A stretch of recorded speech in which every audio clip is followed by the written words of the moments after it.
आज की ताजा खबर देश भर से चुने गए ब्रेकिंग न्यूज हम आपके लिए लाए हैं, तो चलिए शुरू करते हैं। 5 दिनों में 3 देशों की यात्रा करेंगे पीएम मोदी। G7 शिखर सम्मेलन में लेंगे हिस्सा। एयर इंडिया के सभी बोइंग 787 विमानों की हो रही है जांच। प्लेन क्रैश की जांच के लिए बनी हाई लेवल कमेटी। मोतिहारी में फर्जी सीबीआई बनकर 57 लाख रुपए की ठगी, डराकर 10 दिनों तक किया हाउस अरेस्ट, ऐसे हुआ खुलासा। महाराष्ट्र में मानसून और पकड़ेगा जोर, रत्नागिरी समेत कई जिलों में रेड अलर्ट, आंधी तूफान और भारी बारिश की चेतावनी। महिलाओं के लिए दिल्ली सरकार लाया है खुशखबरी, हर महीने मिलेगा ये पैसा, कैसे करें आवेदन जानिए। महिलाओं के लिए दिल्ली सरकार ने लाया खुशखबरी, महीने भर मिलेंगे ये पैसे, ऐसे करें आवेदन। दिल्ली में महिला समृद्धि योजना के तहत परिवार की हर पात्र महिला को 2500 रुपए प्रति महीने मिल सकते हैं।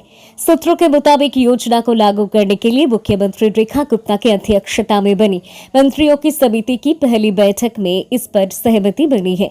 सूत्रों के मुताबिक महिला समृद्धि योजना को लेकर मंत्रियों की समिति ने कहा कि एक ही पते पर रहे पिता और पुत्र के परिवार को अलग अलग परिवार मानकर इस योजना का लाभ दिया जाएगा। हालांकि इसमें शर्त यह है कि महिला की उम्र 60 साल से अधिक नहीं होनी चाहिए। लाभार्थियों का दायरा बढ़ाने के लिए फैसला। दिल्ली कैबिनेट बीते 8 मार्च को महिला समृद्धि योजना को मंजूरी दे चुकी है। इसके लिए 5100 करोड़ रुपए की बजट का प्रावधान भी किया गया है। सूत्रों के अनुसार पहले सरकार ने एक परिवार से एक महिला जो उम्र में सबसे बड़ी है और पात्र हो, उसे इस योजना का लाभ देने का निर्णय लिया है, मगर इस कदम से बड़ी संख्या में पात्र महिलाओं के योजना से वंचित रहने का आदेश था। इसे देखते हुए दिल्ली सरकार ने अब परिवार की परिभाषा को बदलने की तैयारी की, जिससे महिला लाभार्थियों का दायरा बढ़ाया जा सके। 5 दिनों में 3 देशों की यात्रा करेंगे पीएम मोदी। G7 शिखर सम्मेलन में लेंगे हिस्सा। प्रधानमंत्री नरेंद्र मोदी कल रविवार से विदेश यात्रा पर जाने वाले हैं। इस बार प्रधानमंत्री 5 दिनों की विदेश यात्रा में जाएंगे। इस दौरान वो 3 देशों के दौरे पर जाएंगे। विदेश मंत्रालय ने इस संबंध में शनिवार का जानकारी साझा किया है। मंत्रालय के मुताबिक प्रधानमंत्री मोदी सबसे पहले साइप्रस के दौरे पर जाएंगे। 15 से 16 जून को 2 दिवसीय यात्रा के बाद पीएम मोदी 16 से 17 जून की 2 दिवसीय यात्रा पर कनाडा पहुंचेंगे। मंत्रालय के मुताबिक पीएम मोदी कनाडा में G7 शिखर सम्मेलन में भाग लेंगे और द्विपक्षीय संबंधों को मजबूती देंगे। इसके बाद अंत में 18 जून को पीएम मोदी क्रोएशिया जाएंगे और 19 जून को भारत लौट आएंगे। मंत्रालय के मुताबिक पीएम मोदी साइप्रस के राष्ट्रपति निकोस क्रिस्टोडोलोसिस के निमंत्रण पर 15 से 16 जून को साइप्रस जाएंगे। मंत्रालय ने अपने बयान में कहा है कि ये 2 देशों में किसी भारतीय प्रधानमंत्री की साइप्रस की पहली यात्रा होगी। पीएम मोदी साइप्रस की राजधानी निकोशिया में प्रधानमंत्री राष्ट्रपति क्रिस्टोडोलोसिस के साथ वार्ता करेंगे और लिमासोल में व्यापार जगत के नेताओं को संबोधित करेंगे। मंत्रालय ने कहा ये यात्रा द्विपक्षीय संबंधों को प्रगाढ़ बनाने और भूमध्य सागरीय क्षेत्र के एवं यूरोपीय संघ के साथ भारत के संबंधों को मजबूत करने के लिए दोनों देशों की साझा प्रतिबद्धता की पुष्टि करेगी। एयर इंडिया के सभी बोइंग 787 विमानों की हो रही है जांच। प्लेन क्रैश की जांच के लिए बनी हाई लेवल कमेटी। अहमदाबाद से लंदन जा रही एयर इंडिया की फ्लाइट क्रैश होने के बाद director general of civil aviation के निर्देश पर एयर इंडिया के सभी बोइंग 787 विमानों की जांच की जा रही है। एयर इंडिया के प्रवक्ता ने शनिवार को बताया कि अब तक 9 बोइंग 787 विमानों की जांच पूरी हो चुकी है। बचे हुए 24 विमानों की जांच भी तय समय सीमा के भीतर पूरी कर ली जाएगी। कुछ मामलों में ये जांच टर्न अराउंड टाइम बढ़ा सकती है, जिससे लंबी दूरी की उड़ानों में देरी हो सकती है, विशेषकर उन ऊंचाई अड्डों पर जहां रात्रि कर्फ्यू लगा होता है। उन्होंने बताया कि यात्रियों को किसी भी देरी की सूचना समय पर दी जाएगी। यात्रा से पहले अपनी फ्लाइट की स्थिति airindia.com पर जरूर देखें। प्रभावित यात्रियों को रिफंड या मुफ्त रीशेड्यूल का विकल्प दिया जा रहा है। ये पहल यात्रियों की सुरक्षा सुनिश्चित करने के लिए की जा रही है।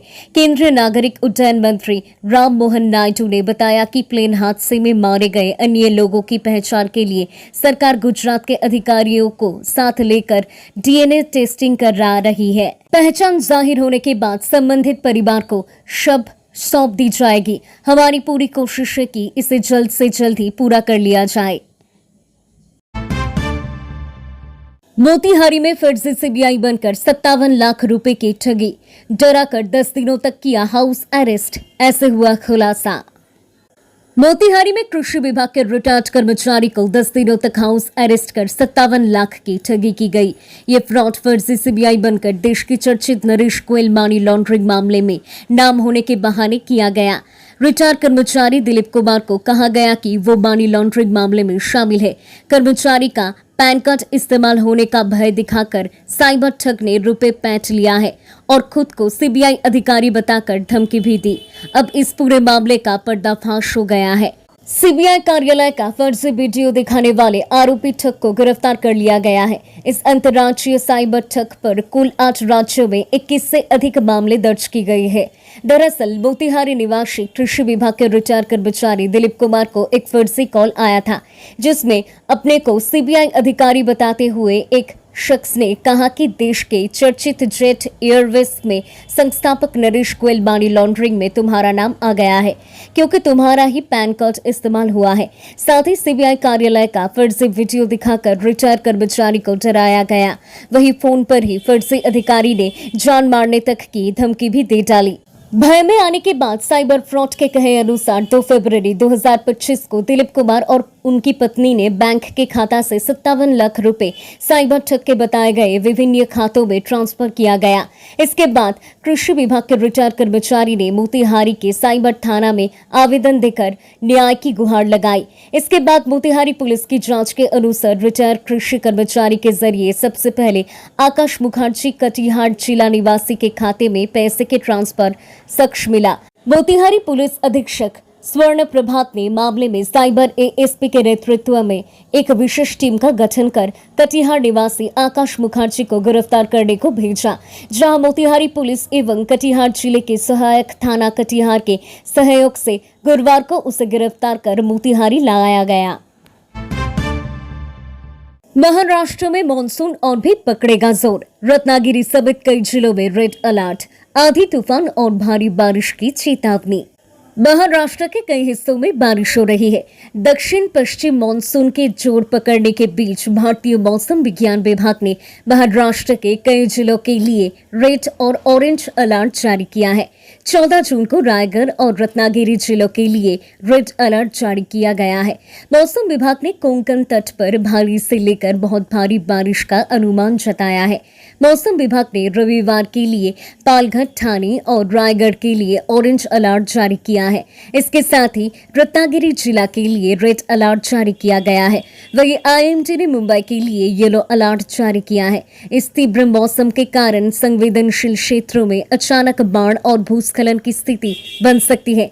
15 जून से 17 जून तक इन्हीं तटीय क्षेत्रों के लिए रेड अलर्ट ऑरेंज अलर्ट में बदल जाएगा, जो थोड़ी कम बारिश की तीव्रता को दर्शाता है।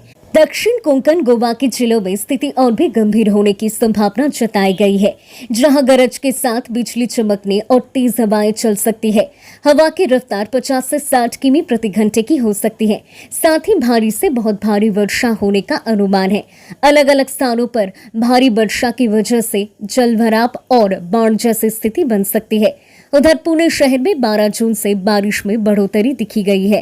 13 जून की रात तक भारी बारिश जारी है।